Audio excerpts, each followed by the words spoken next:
बचपन से ही बहुत कर्ली थे। और बेशक कर्ली बाल लोगों के, लड़कियों के सपना होता है कि उनके बाल कर्ली हों।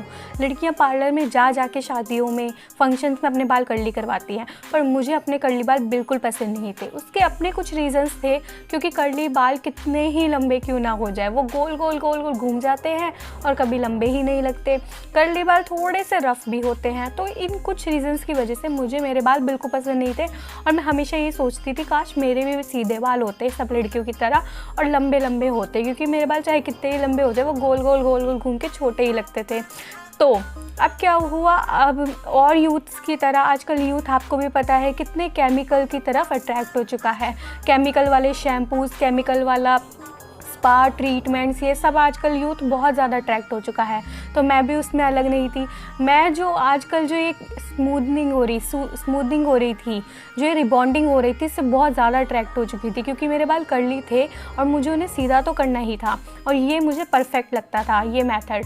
अब क्या होने लगा, मैंने अपने आसपास की कुछ लड़कियां ऑब्जर्व करनी शुरू करी जिन्होंने अपने बालों में स्मूदनिंग करवा रखी थी, रिबॉन्डिंग करवा रखी थी। और आपको भी पता है स्टार्टिंग में ये कितने सुंदर लगते हैं, जब हम करवाते हैं तो स्टार्टिंग में कितना सुंदर लगता है। अब ऐसे ही मैंने कुछ लड़कियों से बात करी कि तुमने करवा रखा है, मुझे कुछ एडवाइस दो। बट सबने मुझे 99% लड़कियों ने यही एडवाइस दी कि हम करवा के पछता रहे हैं, हमारे बाल इतने डैमेज हो चुके हैं कि तुम कभी मत करवाना, हम अब किसी को रिकमेंड नहीं करते, जो गलती हमने करी है वो कोई ना करे। बट मुझे ऐसा लगता था कि देखने में तो इतने सुंदर लग रहे हैं, फिर ऐसा कैसे हो सकता है कि इनमें प्रॉब्लम हो। मैंने एंड में करवा ही ली, क्योंकि यार आजकल मार्केटिंग होती है टीवी पे, हर जगह एड्स इतने केमिकल ट्रीटमेंट्स के, शैम्पूज़ के, प्रोडक्ट्स के आते हैं कि सब मतलब इन्फ्लुएंस रहते हैं और सब वही यूज़ करना पसंद करते हैं। तो मैंने एंड में करवा ही ली। अब मैंने करवा तो ली, और करवाने के बाद मैं इतनी खुश कि कितने ब्यूटीफुल बाल लग रहे हैं। मतलब लाइफ में पहली बार मैंने ऐसा ट्रीटमेंट स्मूदनिंग करवाई थी जिससे मेरे बाल सीधे हो गए थे। अब मैं इतनी खुश कि मतलब ये भी लुक था मेरा, कितने ब्यूटीफुल लग रहे हैं मेरे बाल। मैं बहुत खुश हो गई। असली प्रॉब्लम तो बाद में शुरू हुई। बाल इतने डैमेज समझ में नहीं आता मैं क्या करूँ। मैं इतनी परेशान हो गई वक्त के साथ, इतना हेयर फॉल बढ़ गया। और जो लड़की जिसके कभी बाल ग्रे नहीं हुए, इतनी यंग एज में मेरे बाल ग्रे होने शुरू हो गए, हेयर फॉल होना शुरू हो गया। जितनी भी हेयर की प्रॉब्लम्स हो सकती हैं, कर्ली हेयर वैसे ड्राई होते हैं, मेरे बाल झाड़ू जितने ड्राई हो गए, इतने गंदा उनका हाल हो गया। मतलब देखने में चाहे सुंदर लगे या ना लगे, रियल में मैं पछता रही थी मैंने क्या करवा लिया। कुछ टाइम तो मैं डिप्रेशन में भी रही कि यार अब मेरे बालों का कुछ नहीं हो सकता। अब सेम गलती मैंने दोबारा कर दी। मैं बताती हूँ कैसे। मैं पार्लर जाना मैंने शुरू कर दिया कि कुछ मुझे बताइए तो कि मैं क्या करूँ, अब अपने बाल ठीक कैसे करूँ। तो अब उनको तो अपना बिज़नेस चलाना है। कोई बोलते स्पा लो, हाँ ठीक है, रिबॉन्डिंग, केराटिन, स्मूथनिंग के बाद स्पा लेना होता है हर मंथ।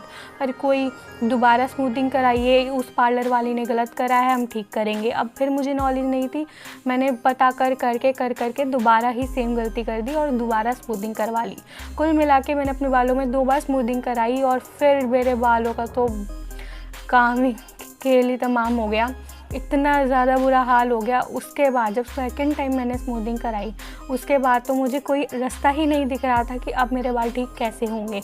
एक लड़की के लिए, एक लड़की की ब्यूटी के लिए उसके बाल बहुत इंपॉर्टेंट होते हैं, और अगर वो ही चले जाए, इतने गंदे लग रहे थे, ऐसा लग रहा था मैंने अपने सर से सारे बाल उतार दिए हैं। मतलब सारे बाल झड़ गए मेरे, इतना गंदा लग रहा था। उनके जो मतलब बाउंस होती है वो भी चली गई, शाइन चली गई, hair fall, grey hair, dry hair, सब कुछ सारी प्रॉब्लम्स मेरे बालों में आ गई। और मैं बिल्कुल डिप्रेस हो चुकी थी कि अब मेरे बालों का कुछ नहीं हो सकता। मैंने अपने बाल खुद ही ख़राब कर लिए। अब मैंने क्या करा, एंड में मैंने डिसाइड किया कि मैं नेचुरल प्रोडक्ट्स का सहारा लूँगी। बहुत मैंने केमिकल यूज़ कर लिए।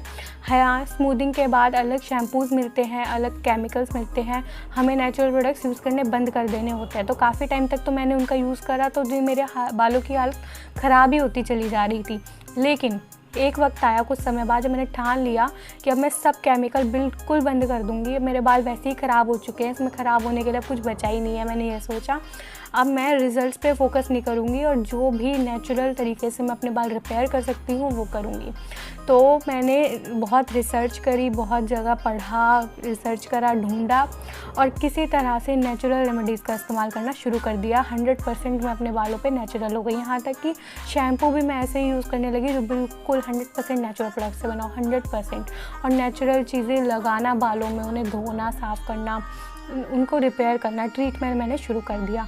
एक चीज़ माइंड में रखी, क्योंकि नेचुरल प्रोडक्ट्स के लिए पेशेंस लगता है, तो मैंने सोचा मैं रिज़ल्ट पे फोकस नहीं करूँगी, मेरे बाल वैसे ही ख़राब हो चुके हैं, अब इससे ज़्यादा क्या ख़राब होंगे। तो मैंने कंटिन्यूअसली बहुत टाइम तक नेचुरल प्रोडक्ट्स का इस्तेमाल किया और धीरे धीरे मेरे बाल रिपेयर होने शुरू हो गए।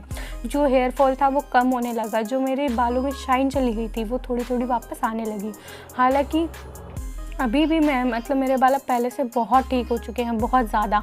जो मैंने अपने बालों का काम ख़राब कर दिया था, अब मुझे लगता है मेरे बाल फिर से ट्रैक पे आने लगे हैं। अब मेरे ना उतना हेयर फॉल होता है, ना ग्रे हेयर तो बचे ही नहीं है। और जो कहते हैं सब कुछ शाइन, बाउंस, सब कुछ वापस आ गया। अब देखिए मेरे बाल कर्ली भी लग रहे हैं।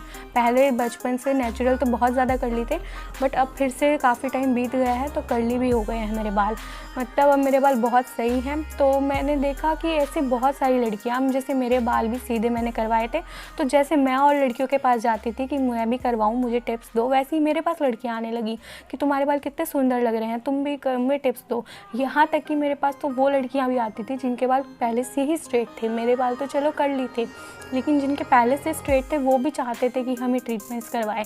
तो मैंने भी वही सेम जवाब दिया कि नहीं, मैं पछता रही हूँ करवा के, प्लीज़ गलती से भी मत करवा देना, बालों का काम ख़राब हो जाता है बिल्कुल इन केमिकल से। अब पता नहीं कितनों ने माना होगा और कितनों ने मेरी तरह नहीं माना होगा और करवा लिया होगा, बट इस चैनल पे मैं यही दिखाना चाहती हूँ, क्योंकि मेरी तरह आजकल जितने भी यूथ्स हैं, 99% यूथ्स जो हैं वो केमिकल और इन सब से इन्फ्लुएंस हो चुके हैं। आजकल की मार्केटिंग की वजह से सब केमिकल की तरफ ही जा रहे हैं और उनके बाल ख़राब हो जाते हैं, उनकी स्किन ख़राब हो जाती है। तो मैं जो अपना एक्सपीरियंस नेचुरल प्रोडक्ट्स से है, मैंने केमिकल का भी यूज़ कर रखा है अपने ऊपर और नेचुरल प्रोडक्ट्स का भी, तो मैं दोनों का एक्सपीरियंस मुझे है। तो मैं वो एक्सपीरियंस अपने व्यूअर्स के साथ शेयर करना चाहती हूँ, इसीलिए मैंने ये चैनल बनाया है। अगर आपको भी अपने बाल डैमेज से रिपेयर करने हैं और जो भी अगर आप हेल्प लेना चाहते हैं तो इस चैनल के साथ जुड़ जाइए। ये थी इंट्रोडक्टरी वीडियो। आज से आगे से इस चैनल पर बालों को कैसे ठीक किया जाए नेचुरल प्रोडक्ट से, वो वीडियोज़ आएंगी। Thank you so much.